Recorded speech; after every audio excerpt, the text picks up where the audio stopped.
दोस्तों हमारे चैनल पर आपका फिर से स्वागत है। दोस्तों हम आपके लिए सनातन धर्म से जुड़े किस्से, कहानियाँ और रहस्य लेकर आते हैं। अतः दोस्तों आपसे निवेदन है कि अगर आप हमारे चैनल पर नए हैं तो हमारे चैनल को सब्सक्राइब जरूर करें और दोस्तों वीडियो अच्छा लगता है तो वीडियो को लाइक जरूर करें, ताकि हम और आप मिलकर हमारे आने वाली पीढ़ी को सनातन धर्म के किस्से, कहानी और रहस्यों से अवगत कराते रहे। दोस्तों ये आपके लिए बिल्कुल फ्री है, लेकिन हमें बहुत खुशी मिलती है आपके एक लाइक और सब्सक्राइब से। चलिए दोस्तों कहानी पर आते हैं। दोस्तों महाभारत तो आप सबने पढ़ी और सुनी होगी, पर क्या आप जानते हैं कि भगवान श्री कृष्ण ने अपनी नारायणी सेना, जो शत्रुंगी सेना थी, वो कौरवों को क्यों सौंप दी? अतः वो खुद पांडवों की तरफ से लड़े थे।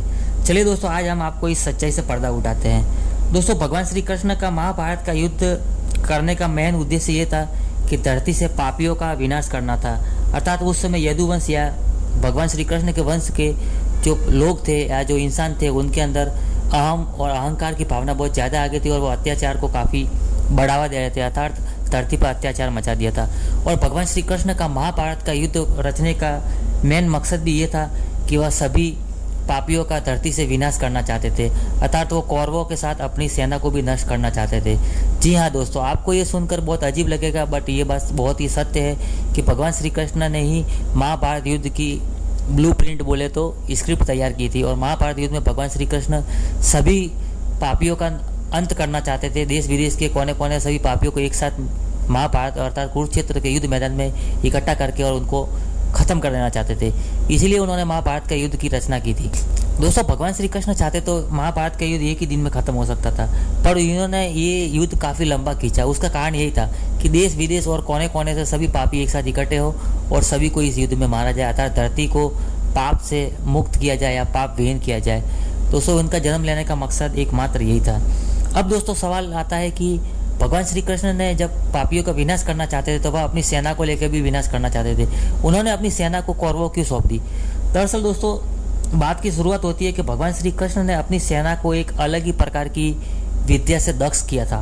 भगवान श्री कृष्ण ने अपनी सेना को खुद ही एक अपनी विद्या से दक्ष किया था, जो आज के युग में लगभग मार्शल आर्ट की तरह जाना जाता है। दोस्तों भारतीय परंपरा और जनश्रुति के अनुसार भगवान श्री कृष्ण ने ही मार्शल आर्ट का आविष्कार किया था। दरअसल पहले इसे कलारीपट्टू कहा जाता था। इस विद्या के माध्यम से ही उन्होंने चाणूर और मुष्टिक जैसे मल्लों का वध किया था। तब उनकी उम्र मात्र 16 वर्ष की थी और मथुरा में दुष्ट रजक के सिर पर हथेली से प्रहार करके उनका सिर काट दिया था। दोस्तों ये लगभग आजकल के मार्शल आर्ट की तरह ही था।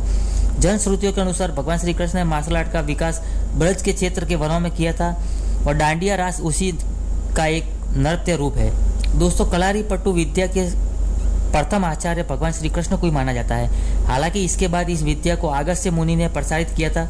इस विद्या के कारण नारायणी सेना भारत के सबसे भयंकर प्रहार सेना के रूप में जानी जाती है और वह सबसे भयंकर प्रहार सेना बनी थी।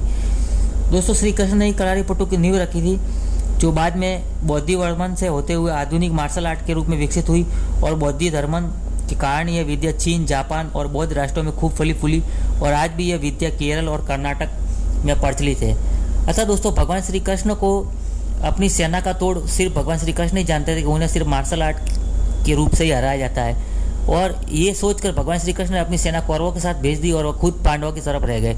अतः दोस्तों पांडवों की तरफ रह के वो पांडवों को अपना सारा मार्शल आर्ट का तोड़, जो उसका गूढ़ रहस्य होता है, वो बताते थे और सारी सेना को उन्होंने ध्वस्त करवाई थी। तो दोस्तों आप जान गए होंगे कि भगवान श्री कृष्ण ने अपनी सेना को अपने अगेंस्ट यानी अपने खिलाफ में क्यों उतारा गया, क्योंकि उन्हें मारना असंभव था, क्योंकि उस सेना को स्वयं भगवान श्री कृष्ण ने दक्ष किया था। अर्थात मार्शल आर्ट का तोड़ सिर्फ मार्शल आर्ट ही होता है। तो दोस्तों भगवान श्री कृष्ण मार्शल आर्ट के जनक थे और उन्होंने अपनी सेना को मार्शल आर्ट के रूप में विकसित किया था, जो आज दुनिया की सबसे सर्वोत्तम कला मानी जाती है, जो आदमी बिना हथियार भी लड़ सकता है। तो दोस्तों आपको जानकारी अच्छी लगी होगी और आप समझ गए होंगे कि भगवान श्री कृष्ण ने अपनी सेना को अपने खिलाफ क्यों उतारा था कुरुक्षेत्र के युद्ध में। तो दोस्तों जानकारी अच्छी लगती है तो वीडियो को लाइक और चैनल को सब्सक्राइब जरूर करें। चलिए दोस्तों मिलते हैं एक और नए वीडियो में, तब तक अपना ख्याल रखना। जय श्री कृष्ण।